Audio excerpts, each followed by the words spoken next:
ये रही एक रहस्यमय जंगल की कहानी हिंदी में। जंगल की आवाज, घना हरा भरा जंगल जहां सूरज की किरणें भी पेड़ों की शाखाओं से होकर बड़ी मुश्किल से जमीन तक पहुंचती थी। इस जंगल का नाम था कालवन और इसके बारे में गांव में कई कहानियां मशहूर थीं। कहा जाता था कि रात होते ही जंगल में कोई आवाज गूंजती है, न इंसान की न जानवर की। एक दिन 12 साल का नन्हा लेकिन जिज्ञासु बालक आरव गांव के बुजुर्गों की बातों से परेशान होकर जंगल की सच्चाई जानने निकल पड़ा।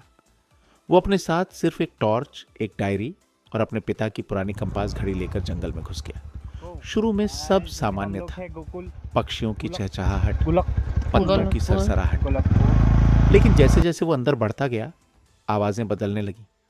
रात के ठीक 12 बजे उसे पहली बार वो आवाज सुनाई दी, धीमी गूंजती हुई, जैसे किसी गुफा से निकल रही हो।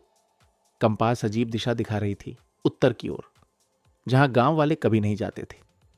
आरव हिम्मत कर उस दिशा में गया। वहां उसे एक पत्थर की पुरानी मूर्ति मिली, एक इंसान और जानवर का मिश्रण। जैसे ही उसने मूर्ति को छुआ, आवाज बंद हो गई और फिर अचानक मूर्ति की आंखें खुल गईं। कौन है? मूर्ति ने पूछा। उसकी आवाज जंगल में गूंज उठी। आरव डर के मारे कांपने लगा, लेकिन उसने जवाब दिया, मैं सिर्फ जानना चाहता हूं कि ये आवाजें क्यों आती हैं।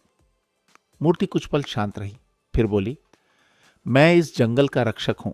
जो सच्चे मन से आता है उसे मैं जंगल के रहस्य दिखाता हूं, लेकिन जो लालच से आता है वो कभी लौटकर नहीं जाता।